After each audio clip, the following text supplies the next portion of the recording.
You are not her father. I'm so sorry. Thank you. Thank you.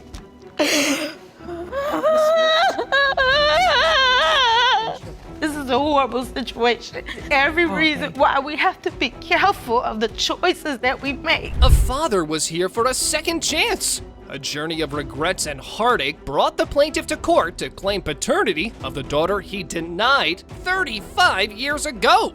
Yeah, you heard that one right. Let's see whether that daughter accepts this or not. You say as a young man, you were not ready for the responsibility of being a father and denied paternity of Patricia Liggins. After 35 years of living with denial and regrets, you are here with your sister to prove Ms. Liggins is in fact your biological daughter. Mr. Crawford's sister also tagged along with her brother in moral support. Well, he was in desperate need of it, and he denied Miss Liggins 3 decades ago. Oh, I can just feel this isn't gonna be a piece of cake at all. It's been kind of up and down because for a long time, we didn't know anything about it. And once he got in touch with her, I realized that it was eating away at him. I knew her mom. We grew up together, grade school. I believe she's ours too. You do? Yes, ma'am. It's been 35 years. Right. Well, 2 strangers were about to meet for the first time. But they were not only that, they very well could be father and daughter. However, Miss Liggins had been in the dark her entire life. She had no clue about the existence of this man, and now all the conflicting emotions were ravaging her heart. Poor woman. I've never heard of him in my life. It's been 35 years. No one in my family, not even my Auntie Linda, so I'm surprised that she's here saying that he's my father. Too much time has gone by, in and out of foster homes, not knowing who my father is, and then now you're telling me this man is my father. It's just too much. Buckle up, people. It's not just a paternity question here. Nuh-uh. It's a tale of life's unexpected twists. Yep. Miss Liggins dived headlong into how she only got to know about this potential father just a year before. Last year, my aunt and my little sister, they were at a some type of barbecue or what have you. And they called me on the phone, and I'm thinking like, this has to be a joke. So my aunt gets on the phone, she's like, you wanna hear from your dad? I'm like, my dad? What dad? That type of terminology doesn't even exist to me. Miss Liggins has been alone and was still alone at the podium as her aunt was siding with the Crawfords. Miss Shaw claimed she did tell her niece about it, but she denied it. Well, that didn't stop Miss Shaw, as she remained firm on her claim. And quite boldly, may I add. You believe Mr. Crawford is her biological father? Yes, Your Honor. And first of all, I've told China about her father. That's a lie. I've never heard of this man in my life. I'm not gonna lie to you, Your Honor, because I know him in the court of law. I've told China about her father. They told her her father was dead. That's why she didn't pursue to look for him. Mr. Crawford had been silent all this while, and that won't fly in this court. Nope. He recalled how he and the baby mama ended up together all those years ago. Turns out it was a situationship rather than a relationship. Her mom and I, we went together. We was out celebrating on the 4th of July, and we ended up being together. One time, after that, I haven't seen her mother anymore until she had a baby came along, and I said, who baby is that? She said, yours. I said, no, I don't think so. So you're saying we were intimate with her mother. Right. But you all weren't in a committed relationship. It was just one story after another. Years of all this drama, and the choices that these guys made ended up breaking the defendant down, right in the middle of the court. Guess she had enough of their sordid tales. This is a horrible situation. This is every reason why we have to be careful of the choices that we make. We cannot. right. People get hurt by this. God, this is, oh God. I'm just here for answers. I mean, again, I don't have anything against this gentleman here. He seems like a nice guy. I just don't want to get my hopes up. Next up, we heard the tale through Miss Shaw. And when I say she had a way with words, you better believe me. Man, oh man! She enlightened the court the time the deed was done, which resulted in Miss Liggins. And she was graphic. She asked me if he could spend the night. It was during the July 4th, July weekend. And you're saying Mr. Crawford and your sister were intimate in your house? I'm quite sure they was, because the door was closed. You ain't doing nothing with the door doing closed. Mr. Crawford, do you remember being intimate with Ms. Liggins' mom? Yes, Your Honor. If you ever wondered what life without a father was like, well, you're about to get glimpses of it. Miss Liggins did make peace with the fact she would never have a father, but the reality of his absence still reared its head in her life from time to time. I'm just trying to figure life out on my own, so it's been very heartbreaking, you know. Sometimes I would be so confused. I'll see other people with their dad, like, man, I wish I had that. Then I'll just have to like pull myself up by the straps and just keep it moving like, oh, well, it is what it is. I just began to accept things for what they are. The plaintiff had spent his whole life haunted by that one choice, where he denied this girl. But he had enough of that now. He was stepping up, and he did so when he started checking up on the defendant daily since the year before. So much so that she got annoyed. For real. Linda ran into my sister and I. She didn't see me at first. She seen my sister and said, you have a niece. And she said, I've been to call her for y'all. That's the first time I started speaking with her. And And he would when text she me asked every day. I even realized start when calling him I found out, Pops. I started texting her. From the moment, From that day till forth, now. he would text me every day. I kind of like got irritated by it. Like, dude. This whole ordeal was emotional to say the least, but not just for the baby daddy, but also for his sister. His choices robbed her of a potential niece as well. And now she was on a path of redemption as well, right alongside the rest of them. I feel like if she's his, I let her down too. Mr. Crawford, during that time, you testified that you denied it was your baby. When she said, this is your baby, you said, no, it's not. I had denied it on the thing about me having intercourse with her on July, and they saying she was born in January. Yeah, Didn't add up to me. 3 decades-long paternity puzzle was about to be solved in a few moments. The lifelong answer that the plaintiff wanted was about to be revealed shortly. Whether Miss Liggins finally gets a father, or if that void remains. Let's see. You are not the father. Man.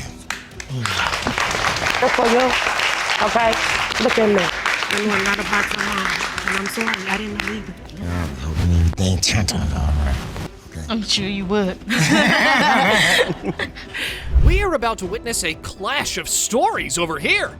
The plaintiff claimed her common-law husband didn't cheat and fathered the defendant's daughter, but the defendant was ready to stand her ground with her daughter. When did you first find out about Miss Patton as one of Mr. Wallace's children? The jury is still out on that one. I never found out. All I know is that I've known him since I was a teenager. We lived together. He's my daughter's father. And I never knew of Kaisha being his daughter. Yep, Miss Young was pretty adamant that she never knew of Keisha being her baby daddy's daughter, and she seemed quite furious about it, while Miss Patton had met the guy only once in her life. I found out when my kids started getting Social Security, and then a few months after that, I got a letter from Social Security indicating that someone was applying for Kaisha Social Security for her father also. That's when I got my first knowledge that he was supposed to be her father. Next up, we get to hear the nitty-gritty of the one conversation the alleged daughter shared with the baby daddy.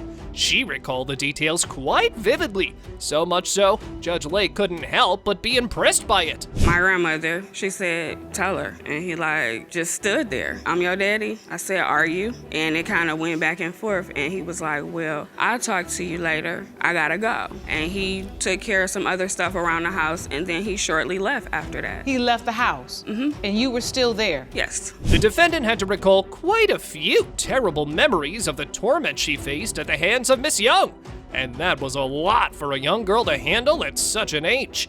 The two girls shared a bond that later got tarnished by the adults and their drama. At 35, I'm still living 10 years old, 12 years old. As a child, I would play with Tamika from my knowledge. And you're saying as a young girl, you would be picked up and you would do things with Miss Stapleton? Yes. As if you were sisters? Yes. By the looks of it, the girls continued developing that bond when they were kids. Even though Miss Young was told the not your sister narrative, she still maintained their connection and playtime.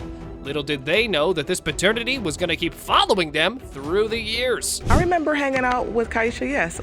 We would hang out together. She would come over, we would play. After told me that she was supposed to be my sister, my daddy told me she wasn't my sister. It was just like, I made up in my mind that, I wanted to play with her anyway. I wanted to, be friends with her.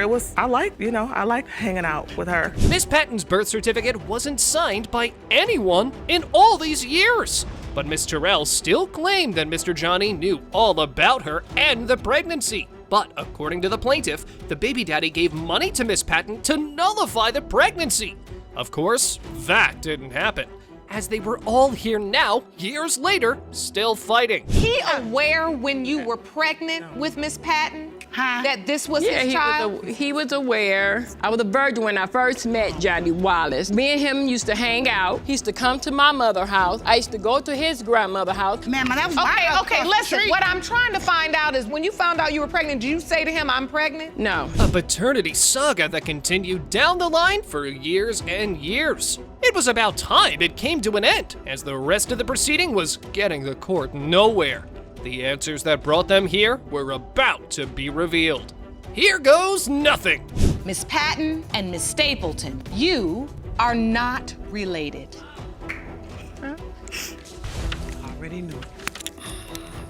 Miss Stapleton, are you okay? I see you overcome with emotion. What are you feeling? I just feel like we should have known this a long time ago. The plaintiff was taken up by a whirlpool of revelations and uncertainties when she recently got to know that the father who raised her wasn't her biological father.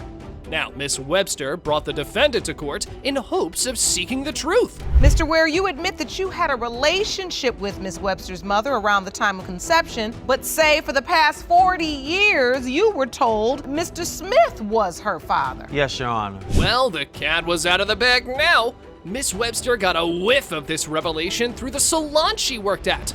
And when she couldn't get a concrete answer from her father, her curiosity led her to do her digging. And so she did. I heard a relative say that that's not none of your father. I started questioning. I asked my mom, I talked to Mr. Smith, like, why are they saying that I'm not a part of their family? When you questioned Mr. Smith, what did he say? He said, you will always be my daughter. I believe in my heart that you are, and no matter what, you'll always be my daughter. Mr. Ware got to narrate his side of the story, and he was firm on the belief that he didn't father the plaintiff. Now, why was he so sure about that? Because the baby mama had said so in the past, and he never questioned her again. At the time when her mom and I were dating, she was in between two cities, Louisville, Kentucky, and Dayton, Ohio. And she would spend months there and months here. During that time, when she became pregnant, she explained to me that she was and that it was another man's child. Not having a father tortured the heart of the defendant so much that she went to the church for any kind of answer. It was clear as day she was desperate. Her tears were proof enough. However, she revealed she did get a sign, but the defendant still dismissed it. Quick and painful. I've just been praying, that I find out who my father is. There's things in my life, there's roadblocks and stumbles I've been going through. There's things goals I'm achieving, and knowing who my father is one of them. And I came to the Lord. I went to the altar. They had altar call, and I went up and I just prayed that God give me a sign to reveal what's going on. The daughter was still hopeful though, and she brought along a witness too. It was her mother's cousin, and she knew more about their life apparently than they did. Interesting. However, she did give her theory as to why the mommy claimed the defendant wasn't the father. I believe in my heart when Miss Webster left Louisville to move back to Dayton, Ohio, that she left her pregnant. Do you know anything about why her mother chose to tell him you're not the father? I think she may have told him because when she moved back to Dayton, she started a relationship with this other guy. Next up, we got to hear from the father who raised and paid child support for the plaintiff all this time, but didn't believe he was the one who fathered her. And he brought along the good old conception calendar to back up his claim. Last time I was home on leave was late November. So in order for her to be born in September, she had to be conceived either late December or early January. I was in Fort Hood, Texas. And if you come home for Thanksgiving, that's too far away. Yeah, that would make Miss Brady 42 weeks pregnant. I don't know nobody that carried a child 42 weeks. About time the mother dearest joined the court and shed some light on what was going on. The person who started it all. Yep. Now she came and claimed that the father who raised Miss Webster was the real deal. Could it get any more complicated? Once we got together, Mr. Smith went back to the service, and then I was pregnant. When Mr. Smith called me one day, I said, you know what? I'm pregnant. I've never received that call, Your Honor. Yes, you did. Okay. Yes, you did. You don't remember this conversation, No, Mr. I don't. Smith? Not at all. A web of secrets that has kept this story hidden for long enough. Miss Webster deserves to get the answers she needs. The only concrete proof was the contents of that envelope. So, let's get right to it then. You are not her father. I'm so sorry. Thank you. Thank you.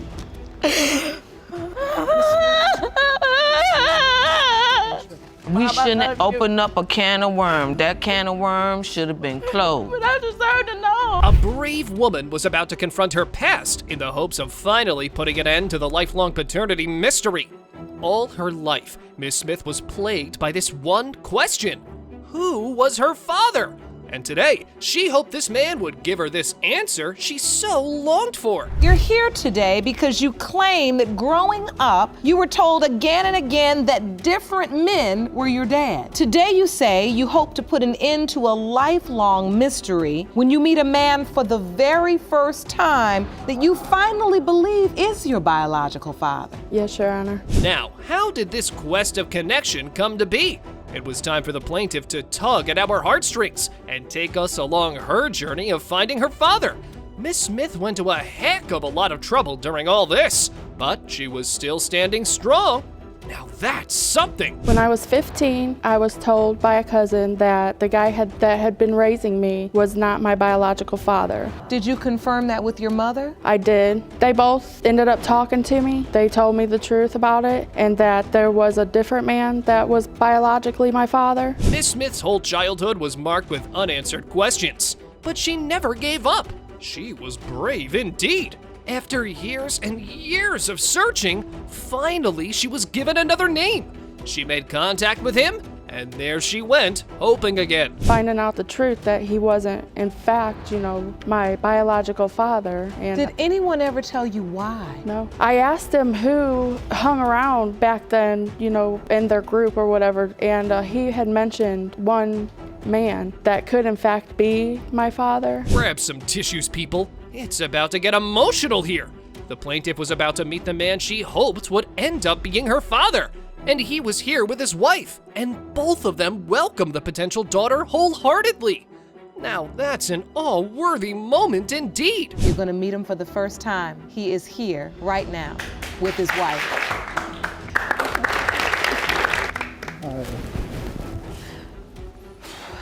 Did you have any idea she existed? No idea whatsoever. He's real close with his children. Oh, I can just feel this case is gonna be an emotional roller coaster.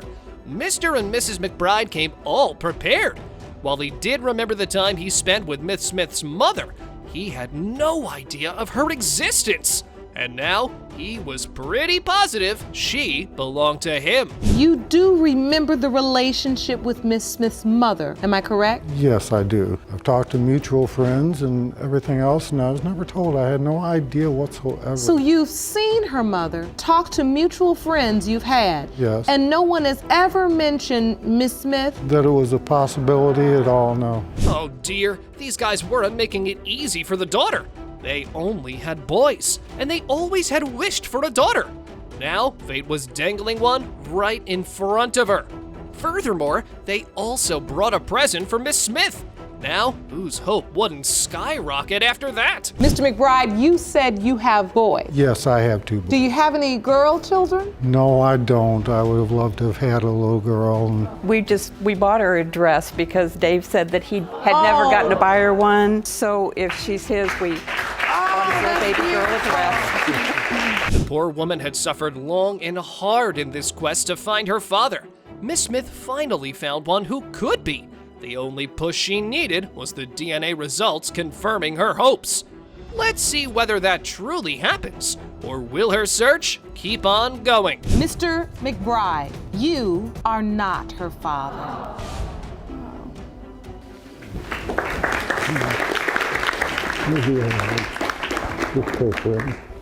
I know this was not the result any of you wanted.